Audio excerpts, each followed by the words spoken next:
اللہ تعالیٰ نے تمہیں دنیا صرف اس لیے دی تاکہ تم اس کے ذریعے سے آخرت طلب کرو۔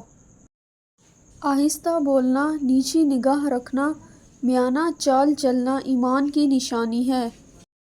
بعض اوقات جرم کو معاف کرنا مجرم کو زیادہ خطرناک بنا دیتا ہے۔ جس انسان کو سال بھر میں کوئی تکلیف، کوئی رنج نہ پہنچے تو وہ جان لے مجھ سے میرا رب ناراض ہو گیا ہے۔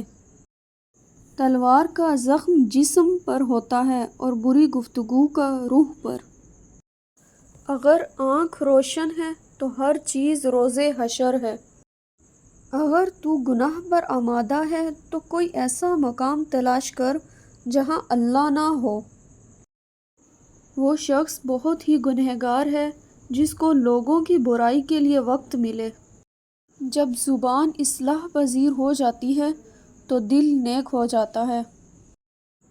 ام المؤمنین حضرت عائشہ صدیقہ رضی اللہ تعالی عنہا روایت کرتی ہیں کہ جب حضرت عثمان غنی رضی اللہ تعالی عنہ ہمارے پاس آتے تو حضور اکرم صلی اللہ علیہ وآلہ وسلم اپنا لباس درست فرما لیتے اور فرماتے کہ میں اس عثمان سے کس طرح حیا نہ کروں جس سے فرشتے بھی حیا کرتے ہیں۔